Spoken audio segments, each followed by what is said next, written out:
Bismillahirrahmanirrahim. Assalamualaikum warahmatullahi wabarakatuh.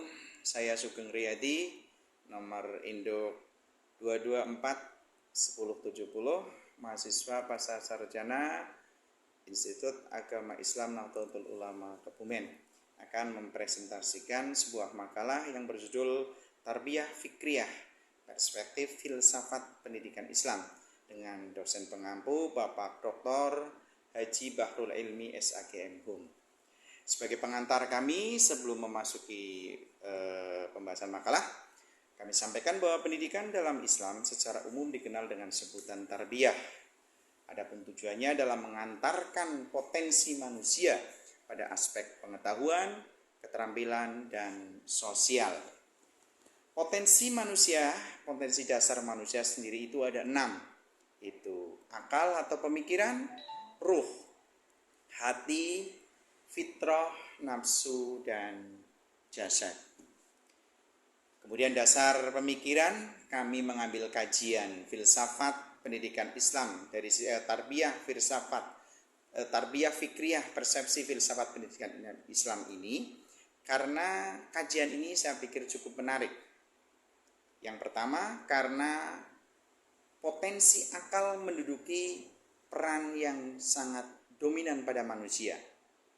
Dengan potensi akal, manusia dapat melaksanakan tugasnya sebagai khalifah fil ardi.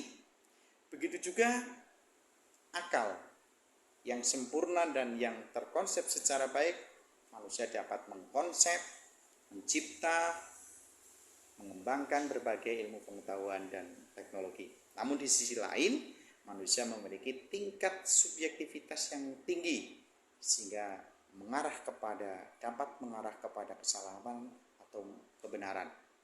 Pada posisi ini perlunya pemikiran dengan konsep filsafat hadir di dalamnya.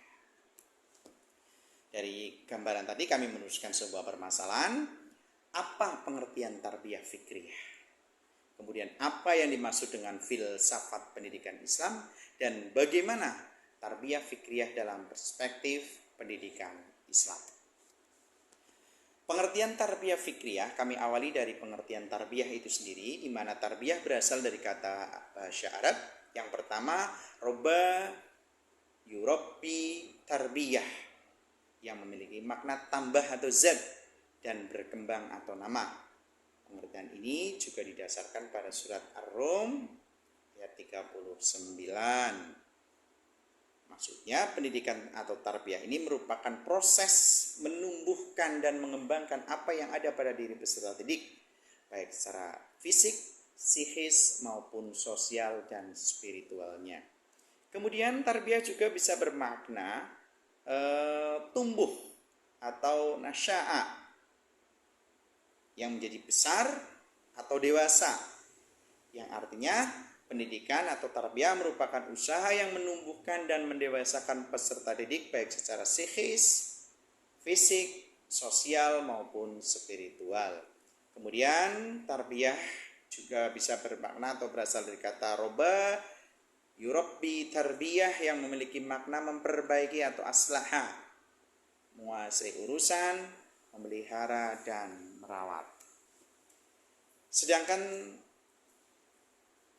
tarbiyah fikriyah secara sederhana adalah mengembangkan daya pikir atau akal, atau meluaskan wawasan dengan cakrawala berpikir seorang pelajar. Kemampuan berpikir atau IQ manusia itu mempunyai tingkatan yang berbeda-beda, mulai dari tingkat yang sederhana sampai dengan tingkatan tinggi. Tarbiyah fikriyah bertujuan untuk membedakan antara yang hina dan yang mulia, dan antara yang lebih buruk dari yang buruk. Contohnya kita bisa lakukan dengan cara bertafakur atau merenung. Abuddin Natah menyampaikan, selain kata akala, paling tidak ada 5 macam di dalam Al-Quran yang semakna dengan fungsi akal, yaitu kata nadhoro atau melihat, kemudian tafakkara berpikir, fakiha memahami, tadabbaro berpikir, dan tadzakaro mengingat. Dari pandangan di atas, tarbiyah fikriyah berada pada ranah pendidikan akal atau akliyah. Sedangkan kata akliyah berasal dari kata akola yang berarti akal atau intelektualitas. Jadi tarbiyah fikriyah senada dengan tarbiyah akliyah, sehingga dapat dipahami bahwa tarbiyah fikriyah atau tarbiyah akliyah secara bahasa berarti pendidikan akal atau pikiran. Sedangkan menurut istilah adalah suatu pendidikan terhadap pemikiran akal agar terbebas dari pemikiran-pemikiran yang tanpa dasar dan akhirnya dapat membuat keputusan yang tepat dan benar. Kemudian filsafat pendidikan Islam. Kita mulai dari filsafat itu sendiri. Kata filsafat berasal dari kata Yunani kuno, yaitu kata philos dan sophia. Philos artinya cinta yang sangat mendalam. Sophia artinya adalah kearifan atau kebijakan. Jadi arti kata filsafat secara harfiah adalah cinta yang sangat mendalam terhadap kearifan atau kebijakan. Imam Baradib menjelaskan filsafat sebagai suatu pandangan yang menyeluruh dan sistematis. Menyeluruh karena filsafat bukan hanya pengetahuan, melainkan juga pandangan yang menembus sampai di balik pengetahuan itu sendiri.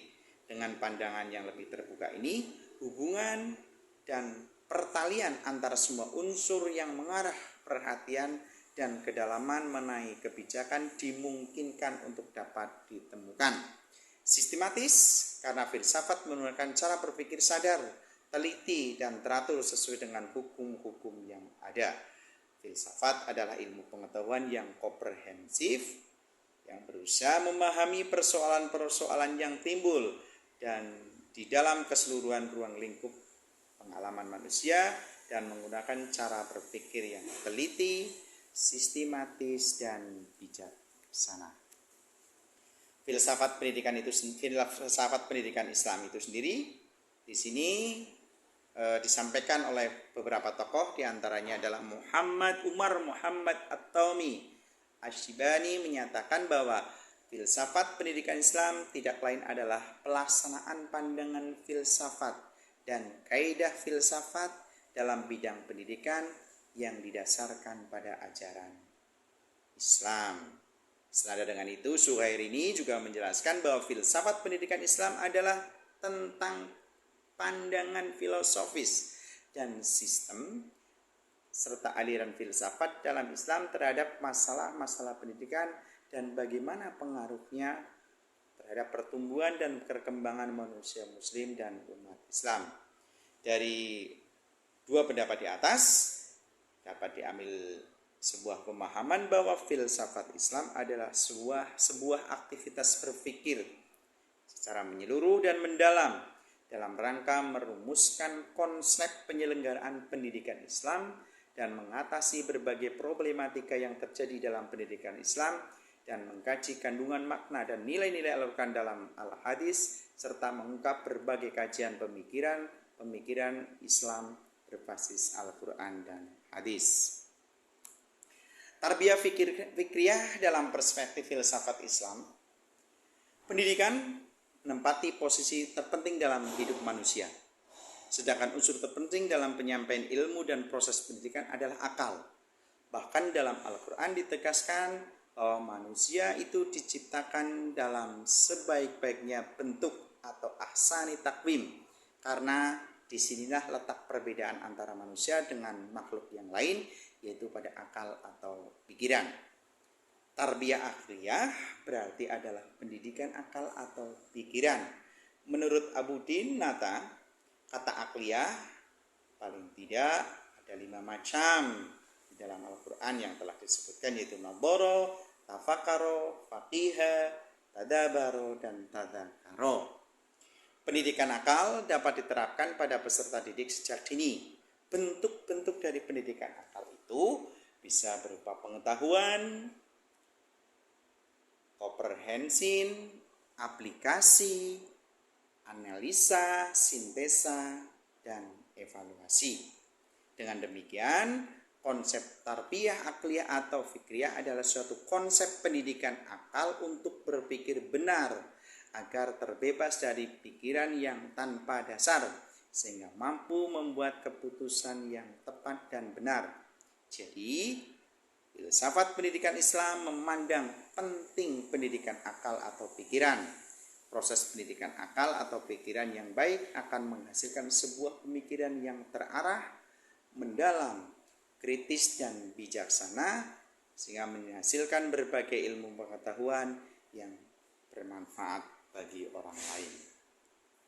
Kesimpulannya dapat kami sampaikan bahwa tarbiyah fikriyah atau tarbiyah akliyah secara bahasa berarti pendidikan akal atau pikiran, sedangkan menurut istilah adalah suatu pendidikan terhadap pemikiran akal agar terbebas dari pemikiran-pemikiran yang tanpa dasar dan akhirnya dapat membuat suatu keputusan yang tidak tepat atau tidak benar. Yang kedua, konsep tarbiyah akliyah erat kaitannya dengan transfer ilmu pengetahuan. Contoh implementasinya dalam hal pendidikan agama Islam, misalnya dalam hal pengetahuan komprehensif, aplikasi, analisis, sintesa, evaluasi nilai-nilai yang terkandung di dalam ajaran Islam. Yang ketiga, konsep tarbiyah fikriyah atau akliyah merupakan unsur utama dalam pendidikan agama Islam. Karena pendidikan itu tidak ada gunanya bila tanpa menggunakan akal atau pikiran sebagai pencerna sebuah pengetahuan. Berikutnya, hubungan antara pendidikan dengan filsafat adalah suatu keharusan. Sebab filsafat itu sendiri merupakan sebuah teori dasar, konsep general, pedoman dan arah kemana seharusnya pendidikan itu difungsikan dengan baik dan tepat. Sementara pendidikan merupakan hasil dari penerapan yang matang, mendalam, dan kritis tentang tujuan filsafat yang diharapkan. Demikian presentasi kami, semoga bermanfaat dan wallahul muwaffiq ila aqwamit thoriq. Assalamualaikum warahmatullahi wabarakatuh.